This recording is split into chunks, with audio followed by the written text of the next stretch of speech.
Hidup yang berharga. Usia bukan hal yang paling penting dalam hidup, tapi yang paling penting dalam hidup adalah bagaimana kita hidup, bukan berapa lama kita hidup. Itu yang lain. Hidup yang berharga. Semakin tua, semakin dibutuhkan. Seharusnya setiap orang yang mengalami masuk dalam masa senja namanya, sudah harus mengukur bahwa apakah saya sudah tua? Ukuran ketuaan seseorang bukan pada 60, berapa sekarang? Bukan pada 60 tahun, tapi pada peran penting yang dilakukan di tengah keluarga. Semakin tua seorang itu, maka semakin dibutuhkan oleh orang lain. Ada apa-apa? Coba tanya papa. Kalau sudah ada apa-apa, papa tidak ditanya lagi, berarti papa ini sudah tidak ada nilainya lagi.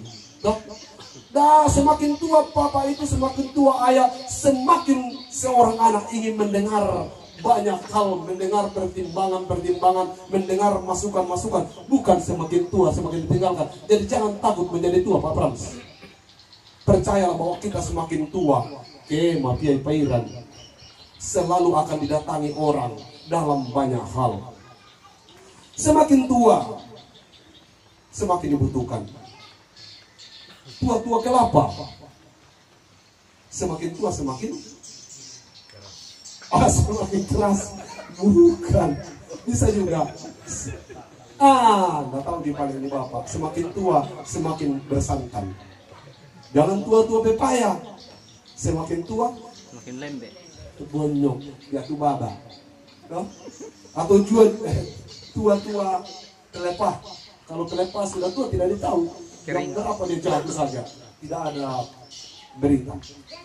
Jadi kita harusnya tua-tua keladi. Apa itu tua-tua keladi? Semakin tua semakin menjadi. Semakin tua semakin menjadi gatal. Begitu. Tidak tentunya. Semakin tua semakin menjadi adalah harapannya bahwa ada orang ketika pensiun merasa hidupnya sudah berakhir, tidak ada lagi apa-apa, tidak menjadi harapan lagi, tidak ada lagi power, tidak ada lagi kekuatan, sehingga katakan habis, sudah tamat, selesai. Seharusnya pada masa pensiun itu seseorang memulai hidup baru, waktunya di mana mimpi, cita-cita dan harapan terkabulkan. Dulu sebenarnya saya tidak mengajar, sibuk, saya mau pelihara babi, peliharaan sekarang.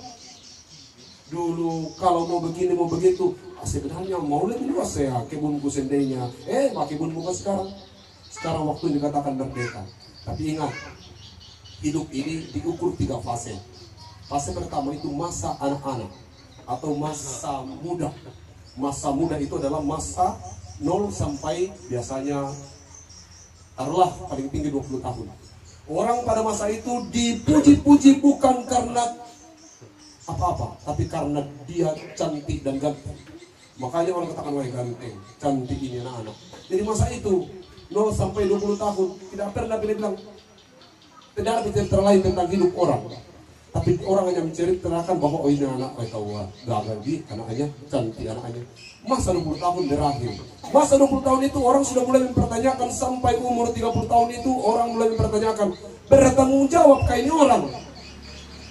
Selesai kuliah tapi tidak kerja, atau ada di rumah mama saja dan lain sebagainya. Orang sudah mulai katakan, dia tidak bilang gagal, tidak lewat itu. Orang sudah mengatakan abana dia, dia betul-betul bertanggung jawab. Dia sudah mulai diukur tanggung jawabnya. Kalau ada orang sekarang di usia itu baru tidak kerja, orang sudah katakan tidak berguna itu anak-anak, tidak ada gunanya. Jadi penting bahwa di usia itu adalah masa di mana diukur tanggung jawabnya sampai 40 tahun. Kalau ada orang tidak bekerja atau tidak mengangkat tanggung jawab di usia itu, maka dia akan disebut tidak berarti. Masuk usia 40 tahun ke atas itu, taruhlah 60 lah atau 50 ke atas, taruh begitu supaya jangan tersinggung yang belum sampai situ. Apa yang orang bilang? Nepairan. Dia tidak perlu lagi katakan pergi bekerja keras. Ketahuan juga orang kalau sudah tua baru pergi ke buka hutan sendiri, tidak puas. Mau maafin sedikit agak ekstrim ini, yang tersinggung nanti cari saya. Dia Di usia seperti ini harusnya kita boleh bekerja, tapi tidak lagi menghabiskan waktu kita di tempat bekerja. Kita bekerja sebagai bagian dari keteladanan. Tak khususnya untuk mengurangi lah ini dan itu, tak perlu panjang. Yang saya maksudkan adalah di usia itu kehormatan harus menjadi mimpi seseorang. Seorang tua harus menjaga wibawanya, harkatnya, dan menentukan bahwa siapa dirinya. Malas ke gereja, itu juga ciri yang akan membuat katakan tak ada enak tua itu, nggak berguna itu bapak, tidak bisa dicontoh. Jadi ketika kita sudah tua, teladan yang harus kita buat. Tidak perlu lagi penghasilan besar, tidak perlu lagi ini dan itu, tapi jadilah orang yang didudukkan di tengah-tengah keluarga besar dan berkata, maka kaulah dipasusi inde. Itu sehingga seseorang itu dihormati. Umur panjang itu harus seiring dengan dihormati, tapi tidak juga kemudian di masa lansia kita tidur-tidur saja dan berkata habis sudah, semua sudah berakhir. Tidak. Waktu itu adalah momen di mana kita memulai menunjukkan kualitas seorang yang dapat diteladani dalam tanggung jawab, kekayaan dan kehormatan. Itu seiring. Kenapa? Sebenarnya kaya paling hebat itu adalah dihormati. Itu kaya yang paling tinggi, dihormati. Harta benda itu kekayaan kedua. Kekayaan pertama itu adalah kita dihargai. Namanya aktualisasi diri. Paling tinggi di prisma Abraham Lincoln itu adalah Abraham Maslow, bahwa yang paling tinggi itu adalah aktualisasi diri. Biar kamu punya apa-apa tapi tidak anggap di orang, ya aktualisasi diri paling tinggi. Dianggap, dihormati, dihargai. Tidak karena harta benda, tetapi karena keteladanan hidup. Seperti selembar uang 100 jatuh kemanapun, kalau ditemukan, biar mau jatuh di kotoran, karena dia uang 100, maka orang akan mengambilnya dan kemudian membersihkannya dan nilainya tidak berkurang. Itu uang. Berbeda dengan yang lain. Kalau roti, walaupun rotinya mahal, jatuh di kotoran, bagaimanapun, berapapun mahalnya, tidak akan ada lagi nilainya ketika dia jatuh di kotoran. Jadi yang membuat nilai seseorang itu adalah harga dari hidupnya. Harga. Ada satu cerita, seorang kakek dicaci maki oleh seorang tukang ojek. Kalau dikatakan cucunya, kenapa mau punya caci maki itu? Nah, dia itu cuma tukang ojek. Kakek ini pensiunan tentara. Kenapa tidak dikasih lihat itu kehebatan waktu jadi marinir? Dia bilang tidak perlu seperti itu. Kakek ini malas berurusan dengan orang yang sedemikian, karena kakek tahu siapa kakek sesungguhnya. Harga diri kakek tidak akan dirobek-robek oleh seorang tukang ojek, karena harga diri kakek adalah seorang purnawirawan, seorang yang telah mengabdikan hidup untuk negara. Mereka yang tidak tahu apa-apa tidak mungkin menodai jati diri kakek. 40 tahun 7 bulan bukan waktu yang singkat untuk menguji kemampuan seorang bapak Frans untuk menunjukkan kualitasnya sebagai orang yang mau mengabdi. Dan kita bersyukur bahwa di usia yang ke-60 tahun, 20 tahun hampir 20 tahun di liburnya langsung bekerja. Ini luar biasa. Dan diakui bahwa Tuhan yang bekerja di dalamnya. Ada masa sulit dilewati, iya. Masa sulit itu adalah penyakit yang dideritanya, tetapi itu kemudian tidak pernah melemahkannya. Ada banyak orang gagal menjadi pensiun karena menganggap bahwa semua sudah berakhir dan hidupnya tidak hidup lagi. Itu namanya longevity. Longevity itu adalah hidup di atas rata-rata. Tidak semua orang masuk dalam masa rata-rata. 60 tahun ke atas itu sudah masuk dalam hidup yang istimewa. Sekarang ini jarang lagi orang yang hidup dalam masa itu. Dan hidup dalam masa itu hanya ditemui oleh orang-orang tertentu. Orang-orang yang punya pemikiran seperti kura-kura katanya. Orang-orang yang usia panjang itu orangnya harus, kalau mau panjang umur harus berpikir seperti kura-kura. Apa itu berpikir seperti kura-kura? Kura-kura itu dia hidup panjang karena rumahnya bagus. Rumahnya bagus, rumahnya kuat. Makanya ada apa-apa Nah kasih keluar sedikit kepalanya, nah lihat ada bahaya, sembunyi lagi.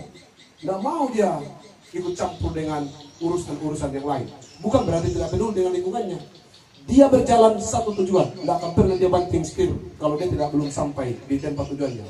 Kalau kita hari ini rencana kita sampai, tiba-tiba besok di Lemo, tiba-tiba nggak tahu di mana.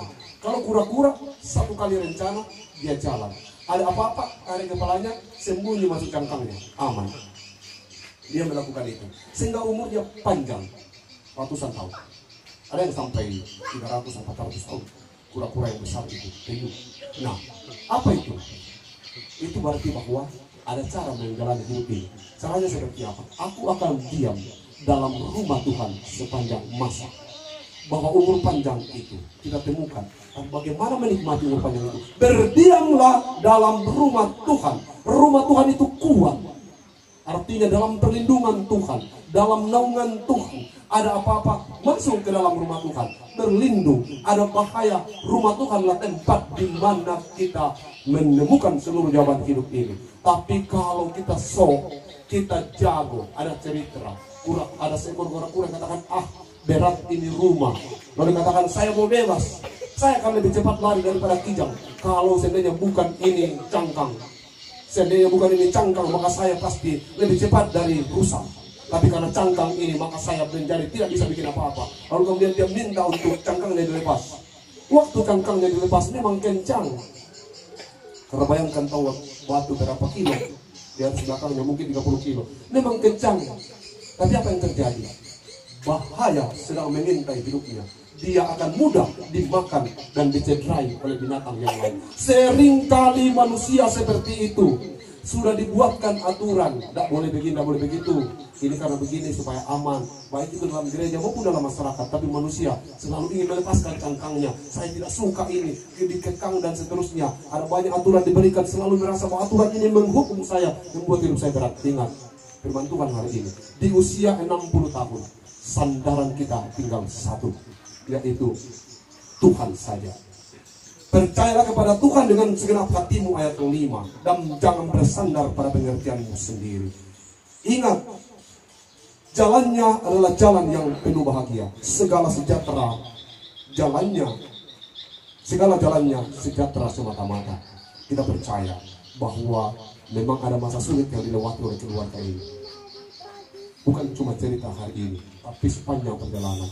Layaklah kalau kita menangis mengingatnya. Tapi kalau hidup ini adalah ekspektasi hidup yang luar biasa.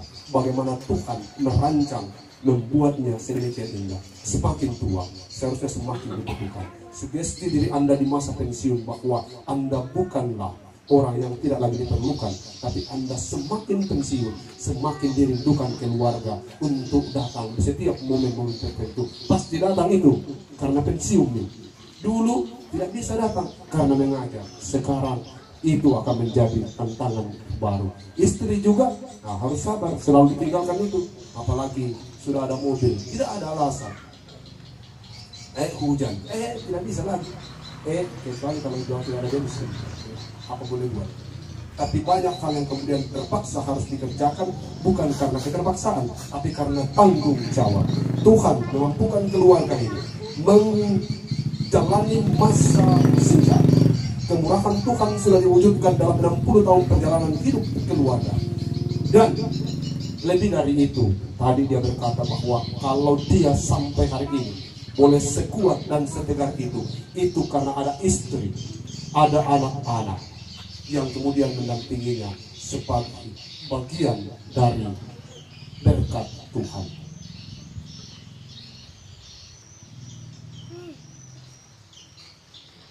Hidup yang hidup adalah hidup memiliki harapan. Harapan kita hanya satu. Tuhan beri umur panjang, lalu kemudian Tuhan beri kekayaan. Dan bersamaan dengan itu juga Tuhan beri kehormatan. Persiapkan dirimu untuk masuk dalam momen-momen bersejarah di ujung perjalanan hidupmu. Sekali lagi, hidup ini tidak berakhir pada masa pensiun, tapi hidup dimulai. Hidup baru dalam tanggung jawab dan keteladanan. Percayalah kepada Tuhan dengan segenap hatimu dan janganlah bersandar pada pengertianmu sendiri. bagian terakhir dari Mazmur yang menjadi responsibilitas kita dikatakan, kebajikan dan kemurahan Tuhan akan mengikuti aku seumur hidupku, dan aku akan diam dalam rumah Tuhan sepanjang masa. Seperti kura-kura menjadikan rumahnya sebagai tempat perlindungan, demikian seharusnya saudara dan keluarga menjadikan Tuhan sebagai tempat perlindungan untuk menempuh dan menikmati masa pensiun yang aman dan nyaman.